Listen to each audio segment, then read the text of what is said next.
A 45-year-old widow named Ellie Vargas sat alone in the dim glow of her night shift console, sipping lukewarm coffee, when the radar return appeared at 41,000 feet, matching everything an F-22 could do.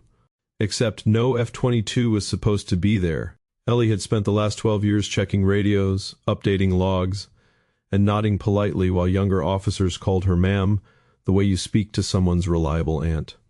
She wasn't supposed to be the person who understood what that return actually meant, but she did.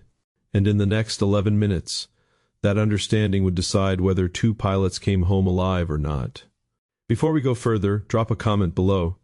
Have you ever been in a moment where you had to choose between staying invisible and stepping into a room where everyone thought you didn't belong? And if stories that stay with you long after the screen goes dark are what you're here for, subscribe. More are coming. Right now, though, Ellie is still just the quiet woman in the corner of the operations room, the one nobody really sees until something goes wrong. To everyone at Joint Base Elmendorf, Ellie Vargas was the steady presence who showed up early, left late, and never complained. The pilots grabbed fresh coffee from the pot she kept running. The younger techs asked her to sign off on routine paperwork because her handwriting was neat. They treated her kindly, the way you treat someone who has earned her quiet corner of the world. That evening she was doing what she always did, wiping down the consoles after the day crew, straightening cables, humming an old song her husband used to play. In the break room she paused, pulled out the small silver compass he had given her on their 10th anniversary, and turned it over in her hands. The engraving on the back had faded years ago, but she still traced the letters with her thumb. "Find your north, Ellie. I'll always be right behind you." One of the duty officers walked past, smiling gently. "You're so good at keeping everything running smooth, Ellie. It's perfect for you." She smiled back the way she always did, the one that reached her eyes just enough. "Thank you, sir." Later, alone again, she settled into her chair at the auxiliary comms station, the low hum of equipment the only sound. On the surface, everything was calm. Underneath, something in her chest had been uneasy for weeks, like the sky itself was holding its breath. What nobody knew was that Ellie had once lived inside the world of high-performance flight, in a way most people never touch. Not as a pilot, but as the person who listened to every word her husband, Major Daniel Vargas, brought home from test flights.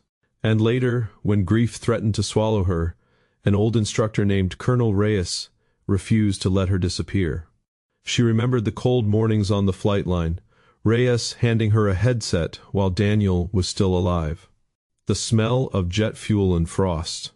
The way Reyes would make her repeat procedures until her voice stopped shaking. One training memory stood out. She was exhausted, convinced she was wasting everyone's time. "When will I ever need to know this?" she had asked, frustrated, staring at diagrams of electronic warfare signatures and speed-matching maneuvers. Colonel Reyes had looked at her for a long moment, his voice low and certain. "You'll know, and when you do, everything changes." He taught her to read raw radar returns the way musicians read sheet music, to understand how an object matching an F-22's speed and altitude at night could mean stealth technology, electronic spoofing, or something far more dangerous. He made her practice until she could identify anomalies with her eyes closed. She thought it was just grief therapy. She never imagined it would become survival. Back in the present, the main scope flickered. A new return appeared high above the Pacific, holding perfect formation with an F-22 on routine patrol. Ellie leaned forward, her pulse quickening. The first wrong note had just sounded. It was 2:17 a.m. over the Gulf of Alaska, the kind of clear, cold night where the stars felt close enough to cut your hand on. Thin layers of cirrus drifted at altitude, catching moonlight like scattered frost. Inside the operations room, the lights were low, the coffee old, the routine comforting in its predictability. Captain Marcus Hale was the F-22 pilot up there tonight. Call sign Ghost 1, a sharp, confident officer everyone respected. On the ground, Major Lynn supervised the night shift, efficient and by the book. And then there was young Lieutenant Park at the primary radar, eager, still believing procedures could solve everything. Everything felt normal. Routine patrol, commercial traffic thin. The world wrapped in the kind of quiet that makes you trust it. Ellie noticed a faint harmonic in the return, something that didn't belong, but she told herself it was just fatigue. A small detail, the compass on her desk had shifted slightly, pointing a few degrees off true north. She straightened it, without thinking. Nothing that looks fine is always fine. The return tightened its distance to Ghost 1. Ellie saw it first. Nobody else reacted. Am I imagining this? She thought. Major Lin noticed the anomaly on the main screen. Standard challenge and response failed. The object didn't squawk. It simply kept pace. Ghost One's voice came over the channel, calm but edged. Control? I have visual. It's matching my every move. This is not a drone I recognize. The room tensed. Procedures started breaking down. Lin's voice grew tighter. Nobody had trained for something that could mirror an F-22 at 41,000 feet in the dark. Ellie's hands rested on her auxiliary console. She knew what this could be. She also knew what would happen if they kept treating it like a standard, unidentified aircraft. Stay with me here, because what happens in the next few minutes is the part nobody talks about. And once you hear it, you won't forget it. Think about what you would have done in her position. Hold that thought. Ellie stood up. Her chair rolled back quietly. One sentence left her mouth, steady and clear. I need the mic. Major Lin turned, gentle but firm. Ellie, we've got this. Sit down. When she didn't, his tone hardened. This is a combat aircraft situation. You handle ground comms. Let us work. They tried standard deconfliction. The object tightened further. Ghost One's breathing changed on the radio.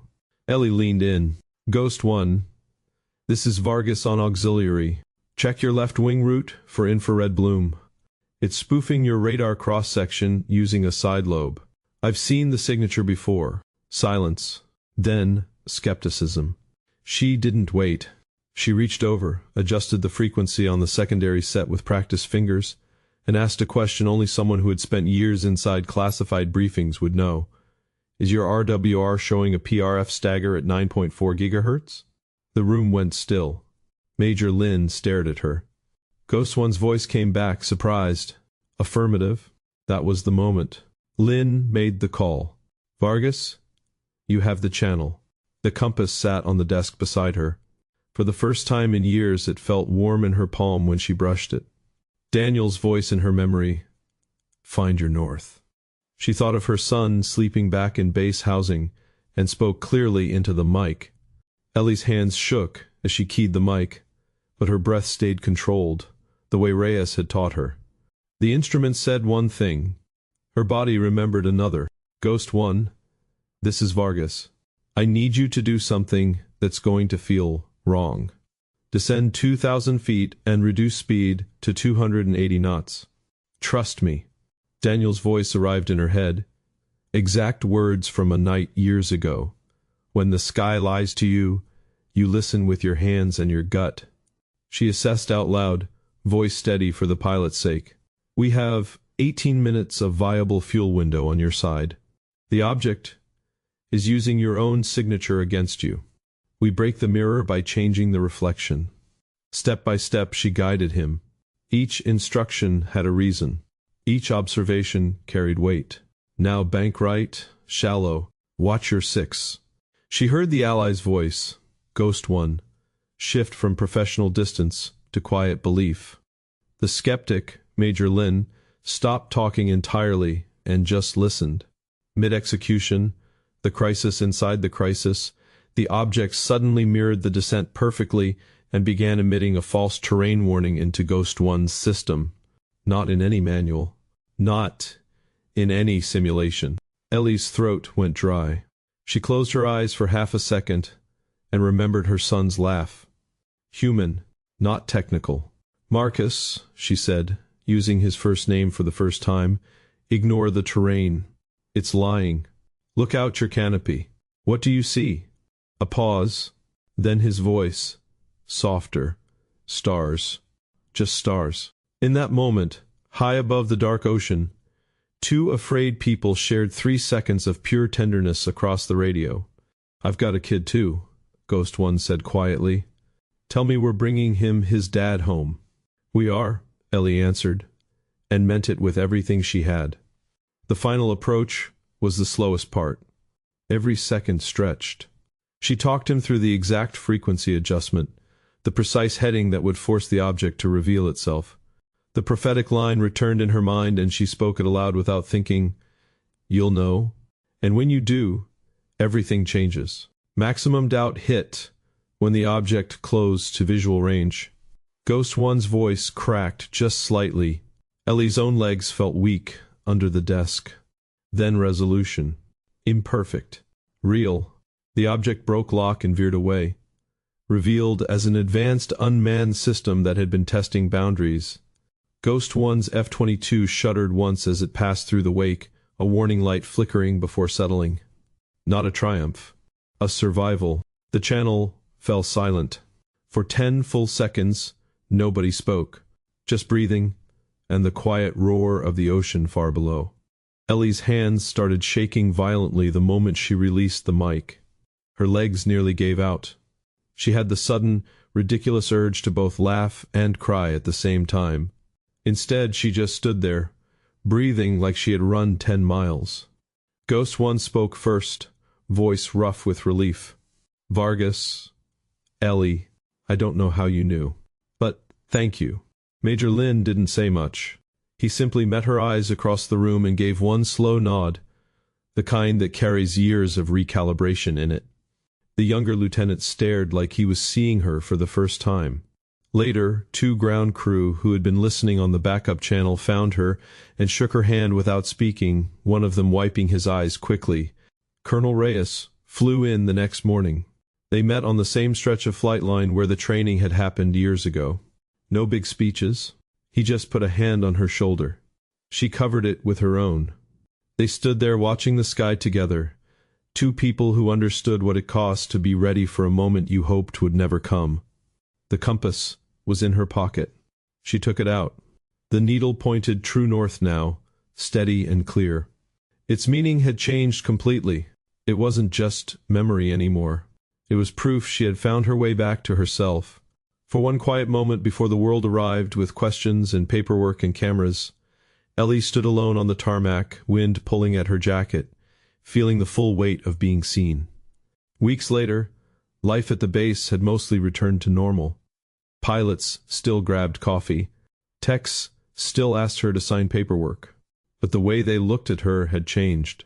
Recognition never quite fit the shape of her old corner of the world.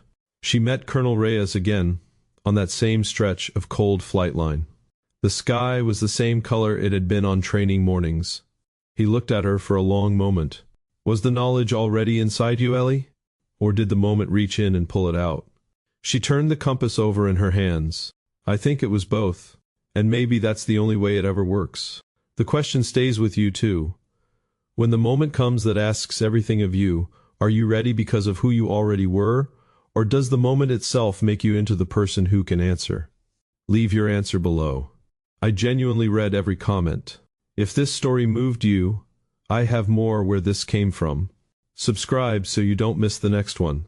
And tell me in the comments which moment stayed with you. I really want to know. Some compasses don't point north until the storm teaches them how.